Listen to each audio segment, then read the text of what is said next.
હા કેટલે પહોંચી? આ ક્લાઇમેક્સ પર પહોંચી ને? હા ક્લાઇમેક્સ હજી વાર છે. ના ક્લાઇમેક્સ નજીક પહોંચી, 70% પહોંચી. પહેલી વાર તો જોઈ નહીં હોય, આની પહેલા ફિલ્મ જોઈ જ હશે. તો પછી આજે કેમ આવ્યા? પાછા આજે આવ્યા છો તમે તમારી યાદોનો ઉત્સવ ઉજવવા માટે. તમારી પેઢીએ જ્યારે તમે ટાબરિયા હતા ત્યારે તમારા માવતરની પેઢીએ એ જમાનામાં એમની ઉંમરમાં આ ફિલ્મ માણી હતી. બ્લેક એન્ડ વ્હાઇટ માં જોયું. આ બ્લેક એન્ડ વ્હાઇટ માં નહોતી, પણ અમારી પાસે બ્લેક એન્ડ વ્હાઇટ હતી. એટલે એ વખતે આપણી સમજણ બ્લેક એન્ડ વ્હાઇટ ની હોય. પણ આછા ટીવી બ્લેક એન્ડ વ્હાઇટ હતું. Okay okay okay. પિક્ચર તો કલર માં હતી, પણ તમે ટાબરિયા હતા ત્યારે તમારા માવતરની તમારી ઉંમરના હતા. એમની ઉપરની પેઢી કે અમારી આ પેઢી આટલી બધી આનંદમાં કેમ છે, ચાલો અમે જોઈએ કરીને જોતા હતા અને ખૂબ પ્રેમ અને આશીર્વાદ આપ્યા હતા.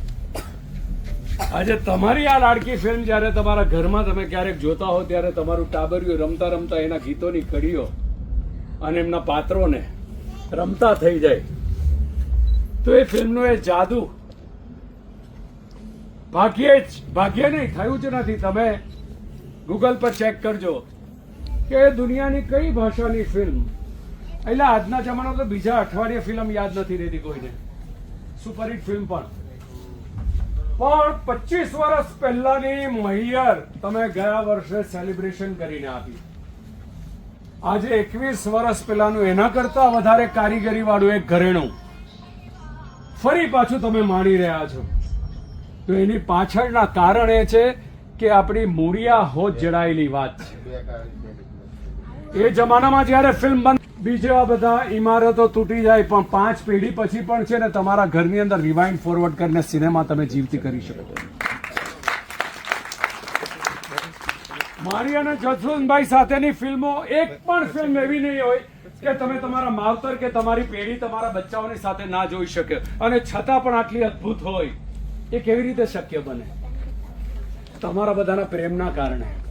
કારણ કે અમને ખાતરી હતી કે જે સર્જકે હૃદયથી કપડું વણાય ને, કપડું એ રીતે લાગણીઓ વળીને એક સબ્જેક્ટ રેડી કર્યો હોય, અને સબ્જેક્ટનું પોત એટલું મજબૂત હોય કે 1 દાયકો જાય, 2 દાયકો જાય, 10 દાયકા જાય તો એ પોત ક્યારેય કંતાય નહીં. અને એની ઉપર જ્યારે સિનેમા નિર્માણ કરવાનું, એ જમાનામાં જ્યારે 60-70 લાખની ફિલ્મ બનતી, એ જમાનામાં આ ભાઈએ જ્યારે કરોડોના ખર્ચે જ્યારે દુનિયા આખી વિરોધ કર્યા, ગાંડા થઈ ગયા ગુજરાતી સિનેમા આમ કરાય કે, પણ કરજના કરજ લઈને, એ જોખમ લઈને પણ એ વખતે જે વાર્તાઓ એને વણી, જેના કારણે મારા જેવા કલાકાર આજે પણ કરોડો લોકોના હૃદયમાં જિંદગી જીવે છે. એ સર્જકને સલામ કરવા માટે આવ્યો છું. તમારા લોકોની પાસેથી આવા સર્જકોના માટેના આશીર્વાદ મેળવવા આવ્યો છું. એક જોરદાર તાળીઓ જસવંત ગાંગાણી અને રાજુ ગાંગાણી માટે. મારા માટે તો આશીર્વાદ માંગીશ. આમ ભલે 61 નો થઈ ગયો છું, પણ અહીંયા તો હજુ રામલો છું ને દેવલો જ છું. આજે વર્ષ કરીને નવી પેઢી સાથે કામ કરું છું, પણ મારી હારે કામ કરતા કરતા એ પેઢી થાકી જાય. એટલી તાકાત જે અંદર છે ને, એ તમારી આપેલી તાકાત. એટલે આશીર્વાદ લેવા આવ્યો છું. એક નાનકડી સલાહ એક ભાઈ તરીકે કે આપણે માવતરને બક્ષિસમાં શું આપી શકીએ? એમણે તો જિંદગી આખી આપણને આપ જ કર્યું છે. કરોડોની લાખોનું ઘરેણું લાવીને એમને એ સંતોષ નહીં મળે. તમે 2 ટિકિટ લેજો, માવતરને કહેજો ચાલો અમે તમને મલ્ટીપ્લેક્સમાં લઈ જઈએ, અને એમની હારેનો 2.5 કલાક એમના હાથમાં પોપકોર્ન પકડાવીને તમે ખાલી આ જીવાડજો ને. જ્યારે પાછા વળશે ને ત્યારે તમારે હાથનો ટેકો નહીં આપવો પડે એમને, કારણ કે એમણે એની અંદર થરબાઈ રહેલી એ જુવાની જીવી લીધી હશે. ઘરમાં નાના મોટા ક્લેશ થાય ને, એમ લાગે કે અમે તો ખૂણામાં બેસી ગયા, અમારું કોઈ સાંભળતું નથી. તમે જોજો 1 અઠવાડિયામાં ઘરનું વાતાવરણ બદલાઈ જશે. આ કોઈ વ્યાવસાયિક કારણસર કરી જ નથી રહ્યો તમારી સામે, પણ મેં ભલભલી જિંદગીઓ બદલાતા જોઈ છે આવી કથાઓથી, આવી આપણી કૃતિઓથી. અને જ્યારે મને રિયલાઇઝ થયું કે મને એમ થાય કે આ મંતર આપણે એકબીજાની હારે વધારે પહોંચાડીએ તો તમે આજે જે તમારા ટાબરિયાને લઈને આવે છે ને મને એટલું બધું ગમ્યું છે. જિંદગીમાં અસંખ્ય એવોર્ડ મારી ઓફિસમાં જો મૂકવાની જગ્યા નથી, પણ મારા માટેનો સૌથી મોટો એવોર્ડ એ તમારું એ ટાબરિયું છે. મને જોતા મેં તો આમ હસતું હસતું આવીને મને વળગી પડે છે. પહેલી વાર મળીએ છીએ અમે, પણ એ એટલા માટે કે તમે પાત્રોને ફિલ્મોને તમારા ઘરમાં તમારી આસપાસ જીવંત રાખી છે એમની નજરે. Thank you very much. એના માટે એક જે અરજ કરી છે માવતર માટેનો આ પ્રયોગ કરી જોજો સાહેબ, ઘરનું વાતાવરણ બદલાઈ જશે. કારણ કે જસવંત ગાંગાણીની આ ફિલ્મના કેરેક્ટર્સ, એના દરેકે દરેક પાત્રો આપણા ઘરમાં ક્યાંક ક્યાંક સુકાઈ ગયેલા સંસ્કારોને ફરી પાછા જીવંત કરી શકે એમ છે. બસ આટલું જ કહેવું હતું.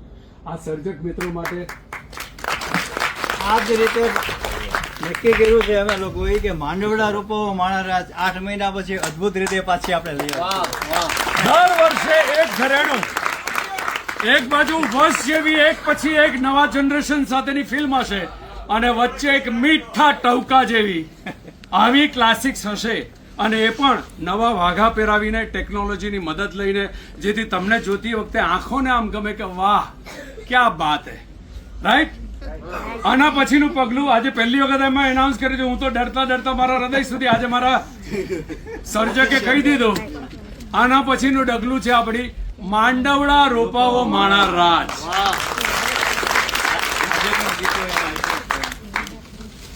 અને આપણા સિનેમાના માલિક